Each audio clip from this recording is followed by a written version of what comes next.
বাংলাদেশের আলেমদের অবস্থা যদি এই হয়, আমাদের মতন সাধারণ মানুষ মুসলমান যারা আছে তাদের অবস্থা কি হবে? ভাই এই ভিডিওতে দেখেন একজন আলেম আরেকজনের আলেমের কিভাবে গালি দেয়। একজনের দেশে বলছে গাঁজাখোর, আর একজন বলছে ও ফেন্সিখোর, আর একজন বলছে ওর ভুঁড়ি মোটা, আর একজন বলছে ও পাগল হয়ে গেছে, আর একজন বলছে ও কাফের হয়ে গেছে। আসলে আলেমদের ভেতরে এত মতভেদ, আমরা আসলে সাধারণ মানুষ কি করবো? এই ভিডিওটা দেখলে আপনারা বুঝতে পারবেন। দেখুন, আমি এই ভিডিওটি আপনাদের সামনে নিয়ে আসছি। আমরা যাকে আদর্শ নেতা হিসাবে মানি, মুহাম্মদুর রাসূলুল্লাহ সাল্লাল্লাহু আলাইহি ওয়াসাল্লাম, তাকে আল্লাহ যে নাম দিয়ে দুনিয়ায় পাঠিয়েছিলেন তার নাম নবী। নবী শব্দের শাব্দিক অর্থ বলেন, জিজ্ঞাসা করলে আমরা সবাই অনেকে জানি। নবী মানে সংবাদ বাহক, সংবাদ যারা বহন করে তাদেরকে আমরা সাংবাদিক বলি। এ অর্থে নবীজি সাংবাদিক ছিলেন। আর আপনারা যেহেতু একেবারে ঘটে যাওয়া সংবাদগুলো সঙ্গে সঙ্গে দিতে চান, এজন্যে আপনাদের সম্মানটা আরেকটু বেশি। আনিন না বাইল আযীম, কোরআনে কারিমে আছে, আল্লাহ বলেন, হে নবী আপনি ওই মহান সংবাদের কথা মানুষকে জানান। এখানে নাবাইল আযীম মানে ব্রেকিং নিউজ। আমরা টেলিভিশনের নিউজ দিয়ে দেখি ঘটে যাওয়া সংবাদগুলো যাচ্ছে, এটা যারা কভার করে দেয় তাদেরকেই বলা হয় এই নাবাইল আযীম। মহান পেশায় যারা আছেন আপনাদের পুরস্কারের কথা আমার তেলাওয়াতকৃত আয়াত সূরা কলমের 4 নম্বর আয়াতে আল্লাহ বলেন, হে নবী আপনি মানুষের প্রতি যে বার্তা বহন করতে কষ্ট পান, এই যে সংবাদ সংগ্রহ করা এবং সঠিকটা তুলে ধরতে বিভিন্ন চাপ মোকাবেলা করে যে কষ্ট পান, এই কষ্টের পারিশ্রমিক উজরত এটা আমি আল্লাহ নিজে দেব এবং গয়র মামনু, নিরবিচ্ছিন্ন ভাবে আপনাকে আমি দেব দুনিয়া আখিরাত মিলিয়ে, যদি আপনার এই কোয়ালিটি থাকে। এটা যদিও শুধু নবীর জন্য এলাকা দিয়ে আল্লাহ বিশ্ব নবীকে ইন্ডিকেট করেছেন, শুধু নবী না। তাফসীরে আমরা পড়েছি এটা কিয়ামত পর্যন্ত যারা এই দায়িত্ব পালন করবে সততার সাথে, ইখলাস নিয়ে, যে আমি সত্যকে তুলে ধরবো। কারণ এই যে নিউজ, NEWS, এটা আপনি দেখবেন ব্যাখ্যা করলে, এন দিয়ে আমি পেয়েছি নর্থ, ই দিয়ে ইস্ট, এরপরে ডাব্লিউ দিয়ে ওয়েস্ট, এস দিয়ে সাউথ। তাম পৃথিবীর চারিদিকে তাকিয়ে দেখেন, এর ভেতরে আর কিছু বাকি নেই, সবগুলো এর ভেতরে এসে গেছে। সুতরাং আপনাদের সারা পৃথিবীর সব সংবাদকে একত্রিত করার জন্য বিশ্বনবীকে যেহেতু আল্লাহ দুনিয়ায় নবী করে পাঠিয়েছিলেন, সাংবাদিক করে পাঠিয়েছিলেন, সে মহান পেশা যারা গ্রহণ করেছে, আল্লাহ আপনাদের জন্য লাআজরান গায়রা মামনুন, অবশ্যই নির্বিচ্ছিন্ন পুরস্কারের ব্যবস্থা করলাম। কোন এক পাগলা বক্তা, সে বলছে নবী অর্থ সাংবাদিক।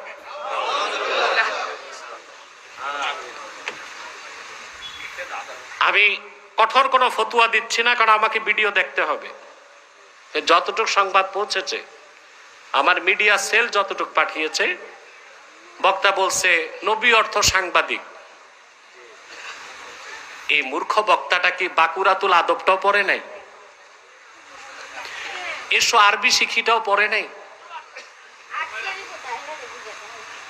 নবী অর্থ সাংবাদিক না, নবী অর্থ সংবাদ বাহক, যেটার ইংরেজি হচ্ছে মেসেঞ্জার,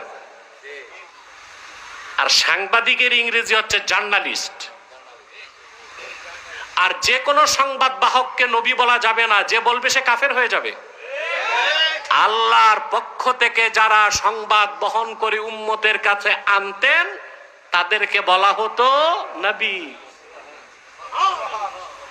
আর সাংবাদিক হচ্ছে সত্য মিথ্যা কিছু বুঝে না, সংবাদ পাইলো প্রচার করলো। কোন অর্থ, কোন শব্দের কি অর্থ এতটুক জ্ঞান নাই। আর এই সাংবাদিক এইরকম একটা ফালতু শব্দ আল্লাহর হাবিব মুহাম্মদ সাল্লাল্লাহু আলাইহি সাল্লামের আরশচুম্বী সম্মান মর্যাদার দিকে নিসবত করা জঘন্যতম বেয়াদবি। তওবা করা উচিত, বক্তব্য প্রত্যাহার করা উচিত। পড়া নাই, লেখা নাই, তাফসীরের কোনো জ্ঞান নাই, হাদিসের কোনো জ্ঞান নাই, আরবি লুগাতের কোনো জ্ঞান নাই, বাস স্টেজে উঠলো আর যা খুশি তা বললো। আল্লাহ হেদায়েত করুন। আজকে এতটুকু বললাম, সময় দিলাম বক্তব্য প্রত্যাহারের এবং সংশোধনের। মাঝে মাঝে আমি বলি যে নরেন্দ্র মোদীর চাইতে এনায়েতুল্লাহ আব্বাসী খারাপ মানুষ বেশি। কথা বোঝা যাচ্ছে না মনে হয়? পৃথিবীর কোন মুসলমান নরেন্দ্র মোদীর কাছে ফতোয়া নেবে এই আশায় বসে নাই, যত বড় প্রধানমন্ত্রী হোক।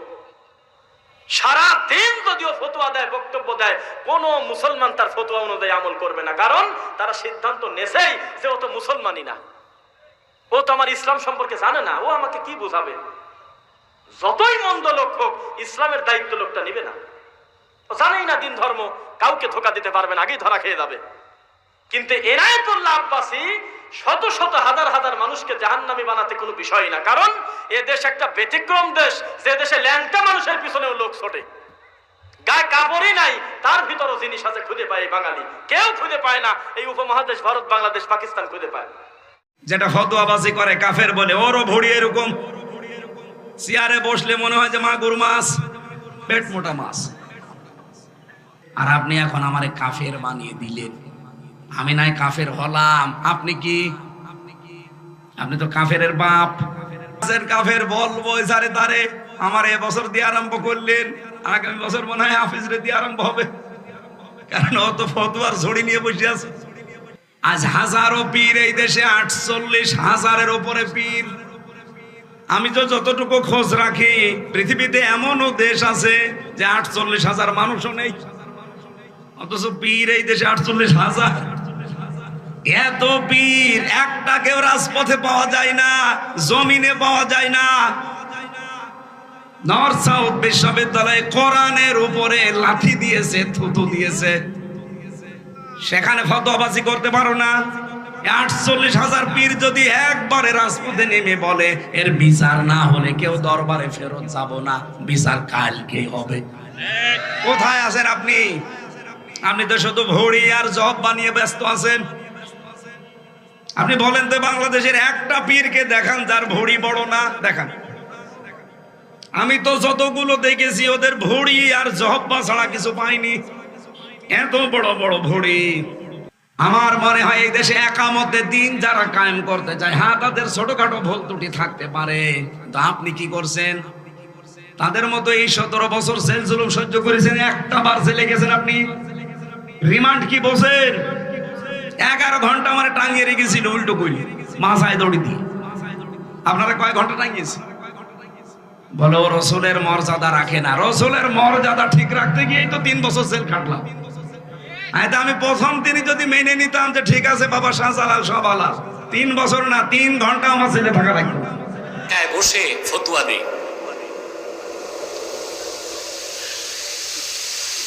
বেটা মূর্খ কোথাকার। আব্বাসী মঞ্জুর জোনপুর দরবার শরীফ কোন গতানুগতিক খানকানা, এটা হচ্ছে হেদায়েতের মার্কাজ। সকল প্রকার কাফের মুশরিক রামবাম নাস্তিকদের বিরুদ্ধে, ইসলামের শত্রুদের বিরুদ্ধে, রাওয়াফেজদের বিরুদ্ধে, খাওয়ারিজদের বিরুদ্ধে, ইসলামের শত্রুদের বিরুদ্ধেই আব্বাসী মঞ্জুর জোনপুর দরবার থেকে কার্যক্রম চলছে। ফাতোয়া আজকে থেকে দেওয়া হয় না।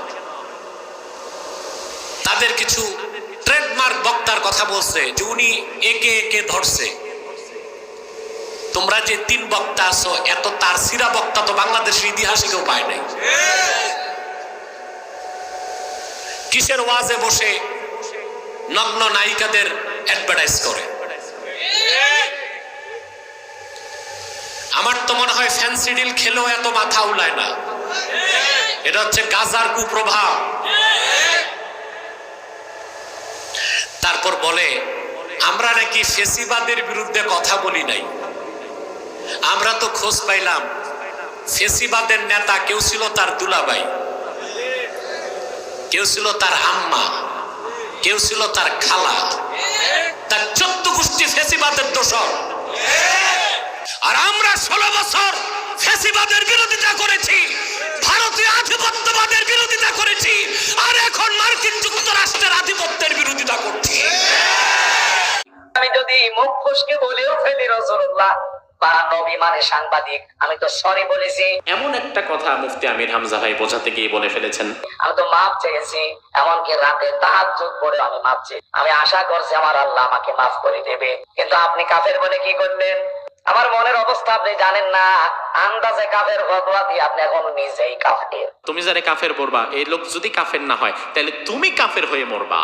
এখন আপনি যদি চিন্তা করেন যে কারো ভুল ধরতেই হবে, কাউকে দেখতে পারি না, ওই দল ভালো লাগে না, ওর রাজনীতি ভালো লাগে না, ওরে আমার পছন্দ না, এজন্য এই চিন্তা থেকে যদি আপনি যদি ভুল ধরার নিয়তেই থাকেন সারাদিন, তাইলে কিন্তু হাজারো ভুল বের করা সম্ভব। শুধু তাই না, আপনিও 10 মিনিট কথা বলেন, আপনার কথা থেকেও 10টা ভুল বের করে দেওয়া সম্ভব।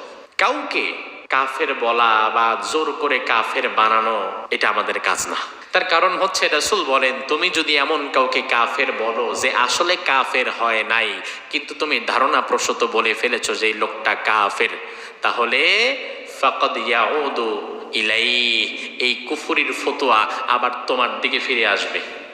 অর্থাৎ তুমি যারে কাফের বলবা, এই লোক যদি কাফের না হয় তাহলে তুমি কাফের হয়ে মরবা। তো আমরা যে আলেমের কথা শুনছিলাম আর কি, এগুলো কিন্তু বাংলাদেশের সবচেয়ে নাম করা যে আলেম আছে তাদের ভেতরে, নাম করা আলেমের ভেতরে সবাই পরিচিত মুখ। তো তারা যদি এরকম মতভেদের ভেতর থাকে, তো আমরা সাধারণ মানুষ আসলে কোথায় যাব, কাদের অনুসরণ করব? যে আলেমের দিকে তাকাই সে আলেম এরকম মানে বিভিন্ন কারো গীবত করে, কারোর মানে এক একজন এক এক রকমের তালে আছে, যে এ ওর গীবত, এ ওর পছন্দ করে না। আসলে আমরা সবাই এক কালেমার ছায়াতলে আসতে চাই। আলোচনাটি আসলে কার কিরকম লাগলো আমার জানাবেন, কমেন্টে জানাই দেন।